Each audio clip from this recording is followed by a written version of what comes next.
사람들의 분노 표출을 바보 취급하시곤 하는 그런 분들도 계십니다. 시청해주셔서 감사합니다. 상식인의 사회입니다.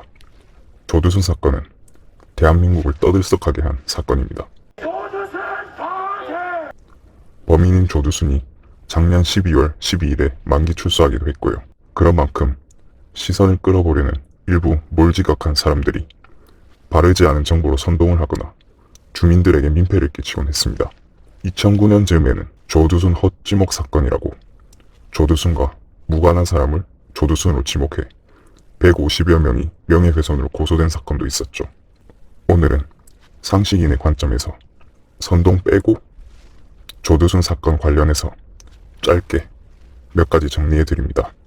먼저 조두순 사건이 어떤 사건인지 간단하게 정리해보겠습니다.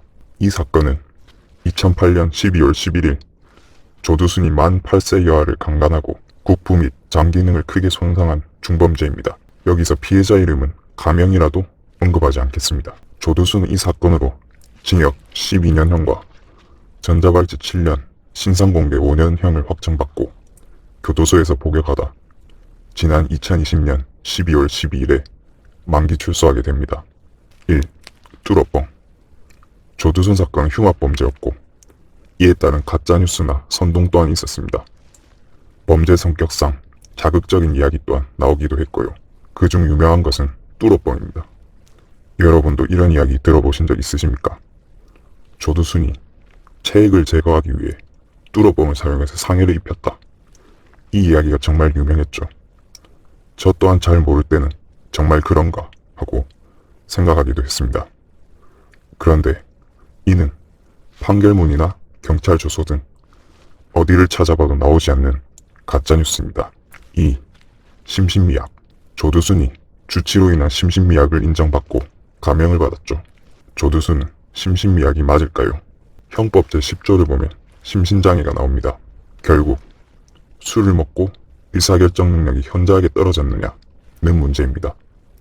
이에 관해 조두순의 주량이 엄청나게 많고 완전하진 않았지만 증거인멸을 시도한 정황 등이 있어 심신미약이 아니었다는 주장이 있습니다. 반면 1심 법원장은 피고인의 알코올 중독 증세, 범행 전날부터 계속 술을 마셔 해당 사건을 기억하지 못하는 점, 사건으로 발생한 혈흔이 묻은 양말과 운동화를 그대로 신고 귀가해 집안에 그대로 방치한 점 등을 근거로 심신미약이라 판단했다고 합니다. 결국 두 주장 모두 근거 자체는 있습니다. 다만 변호사의 심신미약 주장에 검사가 적극적으로 항변하지 않아 인정되었다고 합니다. 우리나라 형사 절차는 당사자주의를 기본으로 하며 판사는 피고인과 검사의 다툼을 바탕으로 정리하고 판결하는 입장이기 때문입니다. 3. 조두순 형량. 조두순이 저지른 죄에 비해 징역 12년형이 적다고 여겨져 판사에 대한 비난이 쏟아졌습니다. 피해자는 앞으로도 상처를 안고 살아야 하는데 가해자인 조두순은 벌써 출소인 것 같습니다. 하지만 당시 사법구조상 어쩔 수 없었던 부분이 있고 징역 12년형은 성범죄자에게 적용할 수 있는 징역형 중 당시 기준으로 중형에 속합니다. 심신장애를 적용받아 감형에는 강제성이 있기도 했습니다. 현재는 유기징역 최고치가 30년이지만 당시에는 대한민국의 유기징역 최고치는 15년형이었습니다.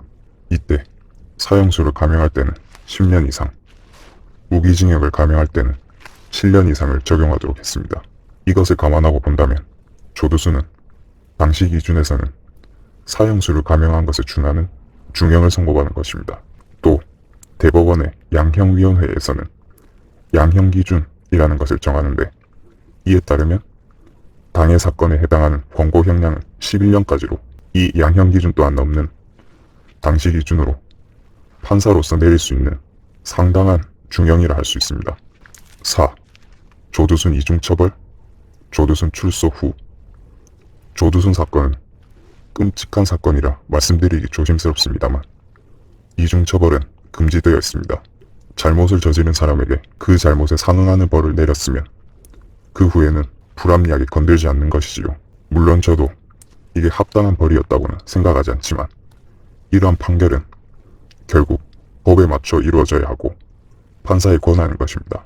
조두순 출소 후 적용되는 대책은 5년간 성범죄자 알림위의 신상정보 공개, 7년간 전자발찌 착용 및 전담보호관찰관의 24시간 1:1 밀착 감시, 조두순 거주지 부근에 방범초소 2구 설치, 오래된 가로등 교체, CCTV 추가 설치 등이 있습니다. 다만 화제가 되었던 보호수용법은 조두순같이 재범 위험성이 높은 사람들을 형이 끝나고 일정 기간 시설에 수용하는 법인데, 이것은 아직 논란이 많고 당장 시행되긴 어려울 듯합니다. 출소 후 조두순은 아직 별 소란을 일으키지 않고 사는 것 같습니다. 그리고 일부 몰지각한 유튜버들이 난리를 피웠었죠. 지금은 거의 퇴거한 모양이라고 합니다. 5. 세간의 분노 표출은 꼭 나쁘기만 한가? 이 사건은 대한민국을 충격에 빠뜨린 범죄다 보니 세간에서는 엄청난 관심이 쏟아졌습니다. 반면 한편에서는 그냥 아무 이야기 하지 말고 있게 두자는 말도 있었습니다. 큰 일을 겪은 사람들은 충격을 받거나 그 사건만 비현실적으로 느껴지거나 그 사건으로 인해 세상이 불안하게 바뀌어 버렸다는 느낌이 들기 쉽습니다. 사실은 저도 큰 사고에 휘말린 적이 있습니다. 제가 일상적으로 위험한 일을 저지르고 다니는 사람도 아니고 평범한 시민인데 위험한 사건에 휘말렸던 것입니다. 이때 주변 사람들의 반응 중에 가장 좋았던 것은 적절한 관심을 준 다음 어느 정도 시일이 지나면 사건 이야기로 호들갑을 떨지 않고 일상에서 의연하게 따뜻하게 대해주는 것입니다. 사건을 알고 있으면서 아예 이야기하지 않으면 오히려 이쪽에서 조금 불안하게 느껴질 수도 있는 것 같습니다. 조두순이 출소했습니다. 아예 무기징역을 살고 있으면 몰라도 유기징역 후 출소를 한다면 국민적으로 큰 화제가 될 수밖에 없습니다. 그리고 피해자 가족은 불안감에 이사했다고도 하죠. 이중처벌이 어려운 것은 맞고 이 사실을 알리는 것도 좋습니다. 하지만 간혹 이중처벌이 어렵다고 하시며 사람들의 분노 표출을 바보 취급하시곤 하는 그런 분들도 계십니다. 그러나 이렇게 세간의 관심이 얻기 어렵고 피해자가 가해자로 인해 불안감을 느끼고 있을 때 단지 조용히 있는 것도 좋을 수 있지만 적정한 선에서 분노를 표출하는 것도 나쁘진 않다고 봅니다. 그것은 대한민국 국민은 너의 편이고 악랄한 범죄자에게는 공분하고 있어. 두려워하지 마. 대한민국 국민들이 너를 지켜줄게. 라는 메시지가 될 수도 있지 않을까요? 오해하실까봐 덧붙이자면 이것은 물론 적정한 선에서의 분노 표출을 말하는 것입니다. 정도를 넘는다거나 주민들에게 민폐를 끼친 일부 유튜버 등은 반성해야 할 것입니다. 마지막으로 피해자 및 피해자 가족, 주변 사람을 응원합니다. 그리고 조두순이 여생은 성실하게 보내길 바랍니다. 그럼 시청해주셔서 감사합니다. 괜찮으시면 구독과 좋아요도 부탁합니다.